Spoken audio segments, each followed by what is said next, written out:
মানিকপাড়া এলাকায় এক অঙ্গনওয়াড়ি কেন্দ্রে খাবার চুরির ঘটনা ঘটেছে। একদিন নয়, 2 দিন নয়, টানা 3 দিন পুলিশের নাকের ডগায় বাচ্চাদের খাবার চুরি। প্রথম চুরির ঘটনা ঘটে 4 ডিসেম্বর।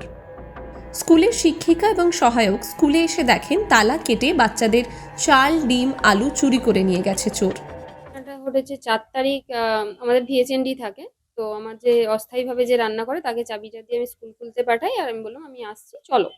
আর সে এসে দেখে যে তালাটা ভাঙা, কাটা আছে। তো সে যে আমাকে বলতে বলতে আমিও আসি, সঙ্গে সঙ্গে দুজনেই আসি, দিয়ে এসে ও খুলে দিয়েছে, তখন দরজা খুলে ফেলেছে। খুলে যে ও দেখে যে ফুল বস্তাটা খোলা, ফুল বস্তাটা হাফ হয়ে গেছে আর সব জিনিসপত্র ছড়ানো।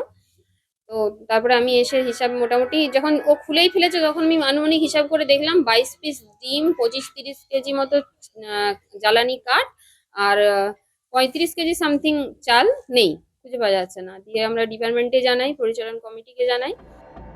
মানিকপাড়া ফাঁড়িতে অভিযোগ দায়ের করা হয়।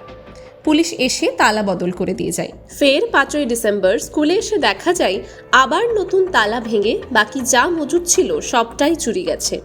ফলে এবার নড়েচড়ে বসে পুলিশ। অভিযোগ দায়ের করা হয় ঝাড়গ্রাম থানায়। তদন্ত শুরু হয়। স্কুলে রাতে পুলিশের তরফ থেকে একজন গার্ড দেওয়া হয়। স্বস্তি পান এলাকাবাসীরা। 6 তারিখ খাবার পায় বাচ্চারা।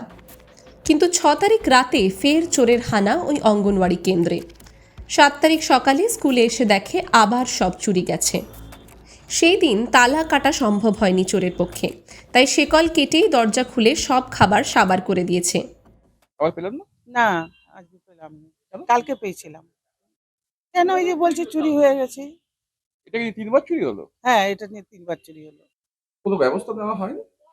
না না, প্রশাসন তো এসছেন, দেখছেন, ছবি তুলে নিয়ে যাচ্ছেন, বললেন যে ব্যবস্থা হবে, তারপর তার মাঝেও এরকম হয়ে যাচ্ছে, কি করা যায়? খাবার নিতে এসেছিলাম, কাজ লাতিন। পেলেন না? না, কেন? পাইনি, চুরি হয়ে গেছে। তিনি কদিন পেলেন না? 3 দিন পাইনি। বাচ্চার খাবার নিতে আসছিলাম। এখন ফিরে যাচ্ছেন? হ্যাঁ, কেন? পরপর 3 দিন চুরি হচ্ছে, এ করলে কি করে হবে রান্না? টানা 3 দিন পুলিশের নাকের ডগায় এই চুরির ফলে পুলিশের ভূমিকা নিয়ে প্রশ্ন দেখা দিয়েছে।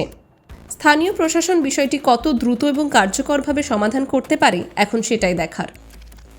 টাইমস নাও খবর।